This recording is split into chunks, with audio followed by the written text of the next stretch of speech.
Baik, bismillahirrahmanirrahim. Assalamualaikum warahmatullahi wabarakatuh.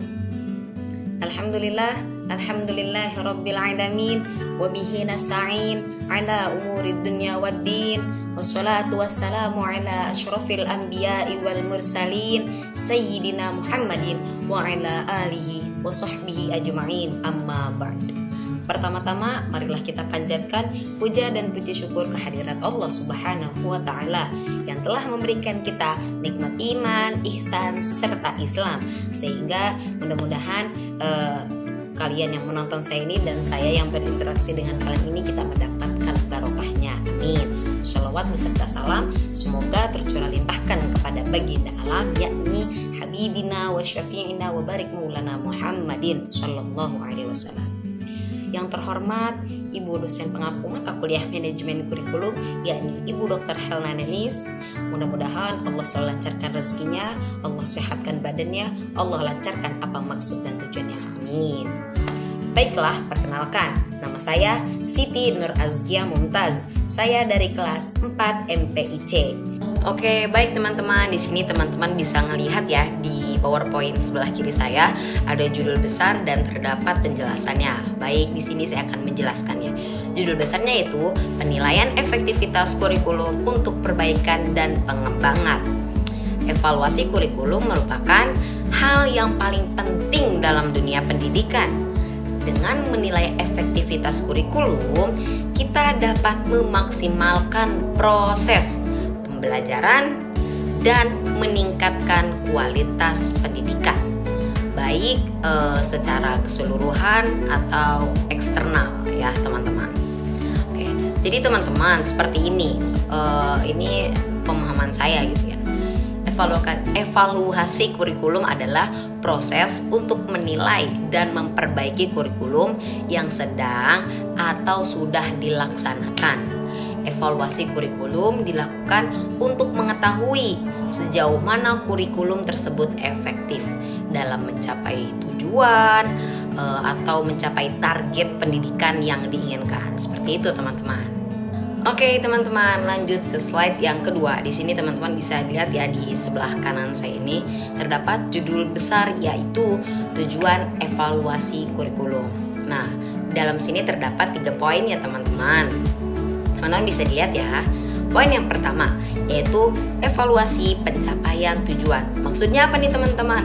Maksudnya mengevaluasi seberapa baik tujuan kurikulum tercapai dan apakah sesuai dengan kebutuhan siswa. Yang kedua, umpan balik konstruktif. Apa ya? Yaitu memberikan masukan yang membangun untuk meningkatkan efektivitas kurikulum. Poin yang ketiga yaitu pengambilan keputusan yang tepat. Maksudnya apa nih? Maksudnya mendukung pengambilan keputusan terkait pengembangan dan implementasi kurikulum. Jadi gitu ya teman-teman dari PowerPoint yang di atas ini. Kalau pandangan saya maksudnya teman-teman, jadi untuk tujuan evaluasi kurikulum ini yaitu mengetahui apakah kurikulum perlu diperbarui, mengevaluasi kinerja siswa dan guru dalam mengimplementasikan kurikulum, memastikan kurikulum relevan dan efektif, meningkatkan kualitas pembelajaran. Jadi seperti itu teman-teman untuk judul besar tujuan evaluasi kurikulum. Oke teman-teman, lanjut ke slide yang ketiga. Nah di sini teman-teman bisa lihat ya judul besarnya itu apa, yaitu ada aspek-aspek evaluasi atau aspek-aspek yang dievaluasi. Di sini juga sama nih teman-teman seperti slide yang kedua. Di slide yang ketiga memiliki 3 poin. Poin yang pertama yaitu proses pembelajaran. Maksudnya apa nih? Maksudnya efektivitas metode dan strategi pengajaran dalam menunjang proses belajar mengajar. Yang kedua, ada hasil belajar peserta didik, yaitu pencapaian kompetensi dan karakter siswa sebagai hasil dari proses pembelajaran. Jadi hasilnya nih, selama proses pembelajaran itu apa gitu. Yang ketiga, ada kurikulum secara keseluruhan, yaitu relevansi, koherensi, dan implementasi kurikulum dalam praktik di kelas. Oke, baik teman-teman.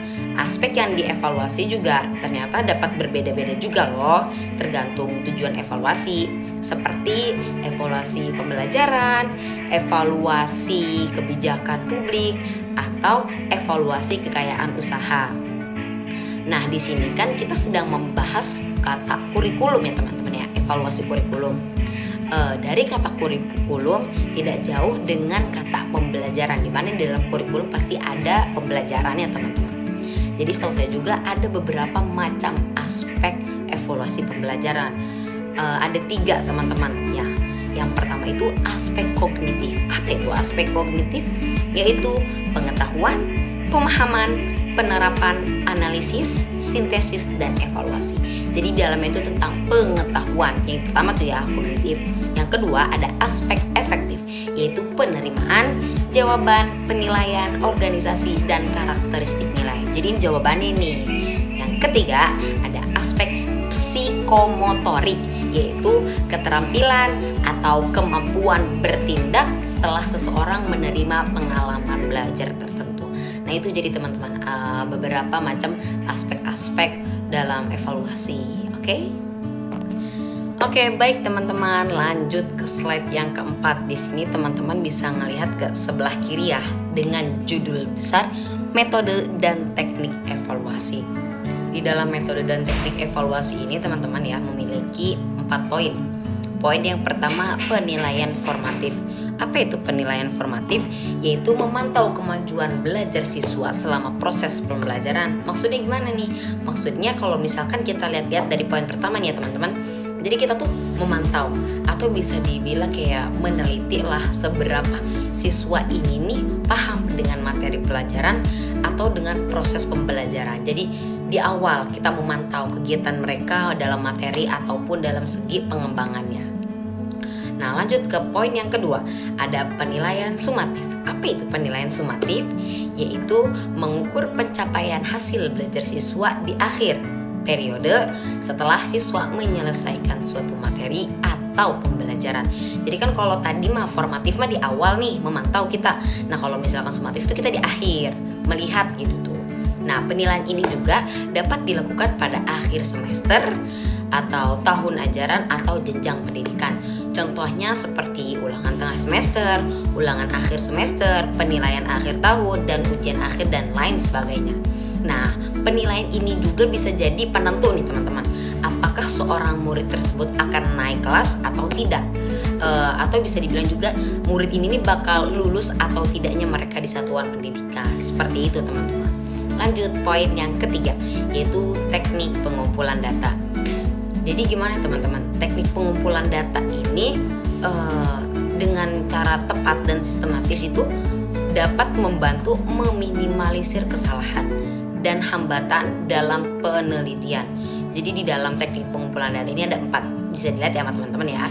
Ada observasi, wawancara, angket, dan studi dokumentasi. Maksudnya apa sih pengertian yang 4 ini? Nah, kita bahas bersama-sama. Yang A, yaitu observasi. Teknik pengumpulan data dengan mengamati langsung fenomena yang terjadi di lapangan. Jadi kita langsung terjun ke tempat tersebut. Itu observasi kan teman-teman. Yang B, ada wawancara, yaitu teknik pengumpulan data dengan melakukan tanya jawab langsung antara peneliti dan narasumber. Untuk observasi dan wawancara ya teman-teman pasti tidak asing lah mendengarnya ya. Yang C, ada angket. Apa itu angket? Yaitu teknik pengumpulan data dengan pertanyaan tertulis, atau bisa juga teknik pengumpulan data dengan memberikan pertanyaan tertulis kepada responden. Jadi nanti kita tuh kayak bikin data pertanyaan, nanti kita kasih ke responden, dan itu responden tuh orang yang akan menjawabnya. Yang D, ada studi dokumentasi, yaitu teknik pengumpulan data dengan menganalisis dokumentasi. Teknik ini juga dengan menghimpun dan menganalisis dokumen-dokumen. Itu ya teman-teman. Lanjut poin yang keempat atau poin yang terakhir nih, ada analisis data, yaitu kuantitatif, bisa disebut juga dengan statistik deskriptif, dan penelitian kualitatif atau biasa disebut juga dengan interpretasi triangulasi. Itu kuantitatif dan kualitatif ini adalah 2 pendekatan dalam metodologi penelitian yang berbeda dalam cara mengumpulkan dan menganalisis data. Jadi dua mereka nih, walaupun depannya sama-sama K tapi beda teman-teman cara mengumpulkan data. Kalau kuantitatif, kalau penelitian kuantitatif menggunakan data berbasis angka, menghasilkan temuan yang terukur, menggunakan metode deskriptif untuk menjelaskan fenomena tertentu. Terus juga menggunakan metode inferensial untuk membuat prediksi. Itu untuk yang kuantitatif. Kalau misalkan yang kualitatif itu ada menggali pemahaman mendalam melalui data berbasis narasi. Yang kedua, memberikan pemahaman mendalam tentang fenomena sosial. Terus ada juga triangulasi, yaitu tadi kan kualitatif itu ada interpretasi dan triangulasi teman-teman ya. Nah di sini triangulasi itu strategi penelitian untuk meningkatkan validitas dan kredibilitas temuan. Jadi seperti itu ya teman-teman. Untuk penjelasan dari slide keempat ini dengan judul besar metode dan teknik evaluasi. Oke baik teman-teman, lanjut ke slide yang kelima atau slide yang terakhir dengan judul besar penggunaan hasil evaluasi. Teman-teman bisa lihat ya dari PPT yang saya buat. Nah, di sini penggunaan hasil evaluasi ini memiliki 3 poin. Poin yang pertama, perbaikan kurikulum, yaitu identifikasi kekuatan dan kelemahan kurikulum untuk perbaikan. Maksudnya ialah proses peninjauan dan perubahan kurikulum yang dilakukan untuk menyesuaikan dengan perkembangan zaman. Gak mungkin dong zaman modern sekarang tapi kita materinya pembelajarannya zaman dulu, kan gak mungkin. Perbaikan kurikulum ini dilakukan untuk memastikan bahwasannya materi pendidikan tetap relevan dan mutakhir. Jadi teman-teman juga harus tahu nih ada beberapa alasan perbaikan kurikulum yang saya baca ya teman-teman ya. Jadi yang pertama, ada perbedaan antara kurikulum yang berlaku dengan kompetensi lulusan di lingkungan masyarakat gitu, yang dibutuhkan oleh masyarakat. Yang kedua, perkembangan ilmu pengetahuan dan teknologi atau biasa yang sering disebut dengan ITEX. Yang ketiga, perubahan kondisi masyarakat. Yang keempat, perubahan kebijakan pendidikan. Yang kelima, tuntutan global dan standar internasional. Nah, dari 5 alasan tadi, ini juga ada beberapa hasil dari perbaikan kurikulum ya teman-teman. Yang pertama, penataan kompetensi, sikap spiritual dan sosial pada semua mata pelajaran. Yang kedua, pemberian ruang kreatif kepada guru dalam mengimplementasikan kurikulum. Yang ketiga, ada koherensi KEKD dan penyelenggarasan dokumen. Yang keempat, penataan kompetensi yang tidak dibatasi oleh pemenggalan taksonomi proses berpikir. Perbaikan kurikulum juga diharapkan dapat memiliki atau menciptakan lingkungan belajar yang inspiratif, relevan, dan kompetitif bagi generasi mendatang, bagi generasi yang akan datang. Oke, itu ya teman-teman untuk poin yang pertama. Lanjut poin yang kedua, yaitu pengembangan profesi guru, pelatihan dan pendampingan bagi guru untuk meningkatkan kompetensi. Jadi pengembangan profesi guru adalah kegiatan yang dilakukan guru untuk meningkatkan kompetensi dan profesionalisme serta bagaimana meningkatnya dalam proses tahap belajar dan kinerja guru. Dan di sini juga ada beberapa cara mengembangkan profesi guru yang saya baca gitu ya. Jadi yang pertama itu ada melanjutkan pendidikan ke jenjang yang lebih tinggi. Bisa jadi lanjut perkuliahan ya, mungkin S2 atau S3 dan selanjutnya. Yang kedua yaitu ada mengikuti pelatihan yang mendukung kualitas pembelajaran.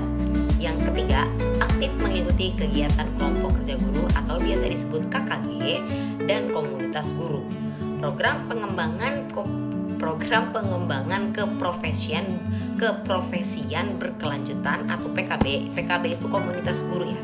Adalah salah satu program pengembangan profesi guru. Program ini diselenggarakan untuk meningkatkan kemampuan dan profesi dan kompetensi guru. Tahap tahapan pelaksanaan PKB adalah perencanaan, pelaksanaan, pemantauan, dan evaluasi serta laporan. Jadi PKB juga diselenggarakan oleh pemerintah, penyelenggara pendidikan, asosiasi atau organisasi profesi, dan lembaga atau organisasi terkait. Jadi tidak sembarang ada gitu PKB kan resmi oleh pemerintah. Lanjut, poin yang ketiga, pengambilan keputusan kebijakan, revisi dan inovasi kurikulum berdasarkan hasil evaluasi. Maksudnya apa tuh? Maksudnya dari pengambilan keputusan kebijakan ini kita tuh memilih tindakan tuh yang terbaik dari beberapa pilihan yang tersedia untuk mengatasi suatu permasalahan. Nah, proses ini dilakukan oleh individu atau kelompok yang berwenang. Di dalam ini juga ada tahapan-tahapan pengambilan keputusan yang saya baca dari beberapa artikel atau jurnal gitu ya. Yang pertama, ini tahapan pengambilan keputusan ya. Yang pertama, mendefinisikan keputusan yang perlu diambil. Yang kedua, mengumpulkan informasi secara internal atau eksternal. Yang ketiga, menentukan solusi potensial. Yang keempat, mempertimbangkan bukti-bukti dari setiap pilihan.